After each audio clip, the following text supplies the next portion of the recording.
Et puis un mot sur les suites judiciaires concernant cet ancien candidat de la France Insoumise qui s'était réjoui sur les réseaux sociaux de la mort du gendarme. Stéphane Poussier est passé en comparution immédiate cet après-midi. Fanny Regnault, vous êtes en direct de Lisieux pour BFM TV. Il a été condamné à une peine de prison avec sursis.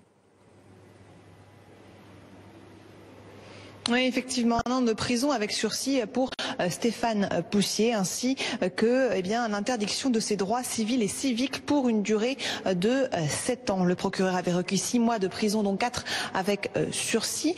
Durant toute la durée de cette comparution immédiate, Stéphane Poussier a à plusieurs reprises affirmé regretter ses propos, des propos, je vous le rappelle, tenus sur Twitter. Il a même tenu à faire une déclaration à la cour dans laquelle il a présenté ses excuses à la famille d'Arnaud Beltrame. Il a dit compatir à leur douleur. Stéphane Poussier, qui à l'issue de cette comparution immédiate s'est également adressé à la presse hors caméra. Il a dit être soulagé de ne pas passer la nuit en prison. Il a également affirmé craindre désormais pour sa sécurité. Stéphane Poussier, qui je le rappelle avait posté plusieurs tweets samedi dernier se félicitant de la mort du lieutenant-colonel Arnaud Beltrame. Il avait été arrêté à son domicile puis placé en garde à vue. Il était jugé aujourd'hui pour apologie publique d'un acte de terrorisme.